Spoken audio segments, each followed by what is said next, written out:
Salam, Bapak, Ibu, saudara-saudara dan pemirsa sekalian. Bertemu kembali dalam penjelasan pelajaran firman Tuhan.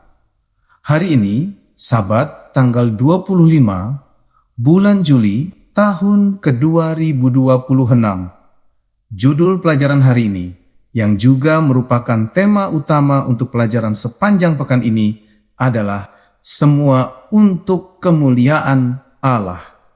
Pelajaran sepanjang pekan ini akan merujuk pada kitab-kitab berikut ini. Kitab 1 Korintus 8. Lalu kitab Kisah Para Rasul 15 ayat 20. Lalu kitab 1 Korintus 9 ayat 1 sampai 6. Lalu kitab 1 Korintus 10 ayat 5 sampai 22. Lalu kitab Ulangan 6 ayat 4 dan 5. Dan terakhir kitab Markus 12 ayat 28 sampai ke 31 sebagai ayat hafalannya terdapat dalam kitab 1 Korintus 10 ayat ke-31. Demikian firman Tuhan. Karena itu, jika engkau makan atau jika engkau minum, atau apapun juga yang kamu lakukan, lakukanlah semuanya untuk kemuliaan Allah. Para pemirsa sekalian, Rasul Paulus mengajarkan bahwa kehidupan orang percaya tidak boleh dipisahkan antara hal yang dianggap rohani dan hal yang dianggap biasa, karena seluruh aspek kehidupan harus diarahkan bagi kemuliaan Allah. Melalui pembahasan dalam kitab 1 Korintus pasal 8 sampai 10. Paulus menjawab pertanyaan jemaat Korintus mengenai makanan yang dipersembahkan kepada berhala. Tetapi ia sebenarnya sedang menanamkan prinsip yang jauh lebih besar daripada sekadar persoalan makanan. Para pemirsa, dia menunjukkan bahwa keputusan sehari-hari selalu mencerminkan siapa yang menjadi pusat kehidupan seseorang. Orang yang mengutamakan kemuliaan Allah akan mempertimbangkan setiap tindakan berdasarkan kehendaknya, bukan sekadar hak pribadi, keuntungan, atau kenyamanan diri sendiri. Para pemirsa, prinsip ini menolong setiap orang percaya memahami bahwa ibadah kepada Allah tidak hanya berlangsung di gereja, melainkan juga tercermin melalui pilihan, perkataan, sikap, pekerjaan, hubungan, dan seluruh aktivitas yang dilakukan setiap hari dengan hati yang setia, tulus, penuh kasih, serta menghormati kehendak Tuhan. Bapak, Ibu, Paulus juga memperlihatkan bahwa percabulan dan penyembahan berhala merupakan dua dosa yang saling berkaitan karena keduanya menempatkan sesuatu selain Allah sebagai pusat kehidupan manusia. Percabulan memuliakan keinginan daging, sedangkan penyembahan berhala memuliakan benda, kuasa, harta, atau apapun yang menggantikan posisi Allah dalam hati. Oleh sebab itu, Bapak, Ibu, kedua dosa tersebut harus dijauhi dengan kesungguhan, karena sama-sama merusak hubungan manusia dengan Tuhan. Paulus tidak hanya melarang perbuatan yang kelihatan salah, tetapi juga mengajak jemaat memeriksa motivasi dan kesetiaan hati mereka kepada Allah. Bapak, Ibu, pesan ini tetap sangat relevan pada zaman sekarang, karena penyembahan berhala tidak selalu berbentuk patung, melainkan dapat berupa uang, jabatan, popularitas, teknologi, kesenangan, bahkan diri sendiri yang akhirnya menguasai pikiran, waktu, perhatian, dan seluruh arah kehidupan seseorang. Saudara terkasih, dalam pembahasannya, Paulus menggunakan pengalaman bangsa Israel sebagai peringatan agar jemaat tidak mengulangi kesalehan yang sama ketika mereka lebih memilih keinginan pribadi daripada menaati Allah.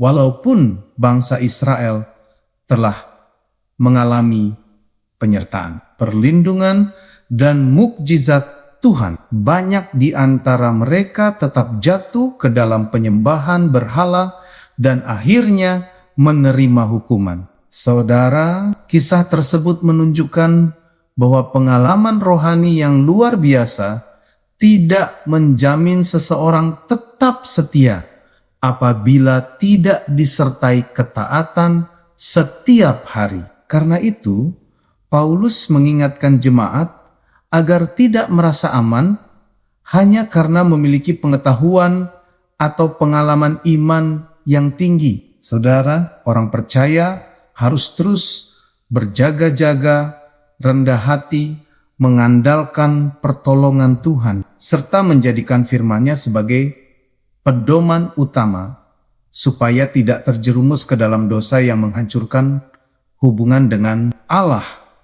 Para pemirsa sekalian, selain menghindari penyembahan berhala, Paulus mengajarkan bahwa kasih kepada sesama harus menjadi dasar dalam menggunakan kebebasan sebagai orang percaya. Memang, seseorang mungkin memiliki hak untuk melakukan sesuatu, tetapi belum tentu tindakan tersebut membawa manfaat bagi orang lain atau membangun iman mereka. Oleh sebab itu, para pemirsa, kasih lebih penting daripada sekadar mempertahankan hak pribadi, karena kasih mencerminkan karakter Kristus. Paulus sendiri memberikan teladan dengan rela mengorbankan haknya demi keselamatan dan pertumbuhan rohani banyak orang, sehingga Injil dapat diterima tanpa hambatan.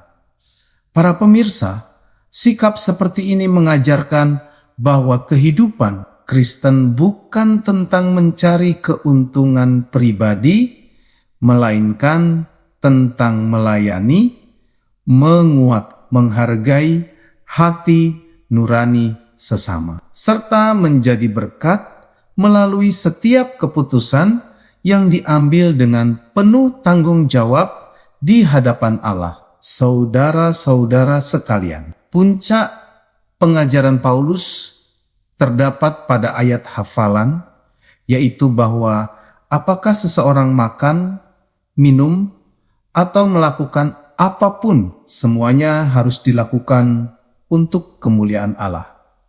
Pernyataan ini memperluas makna ibadah sehingga tidak terbatas pada doa, nyanyian, atau kegiatan keagamaan, tetapi mencakup seluruh kehidupan manusia. Saudara-saudara, setiap pekerjaan, percakapan, penggunaan waktu, cara memperlakukan orang lain, hingga keputusan kecil sehari-hari menjadi kesempatan untuk memuliakan nama Tuhan.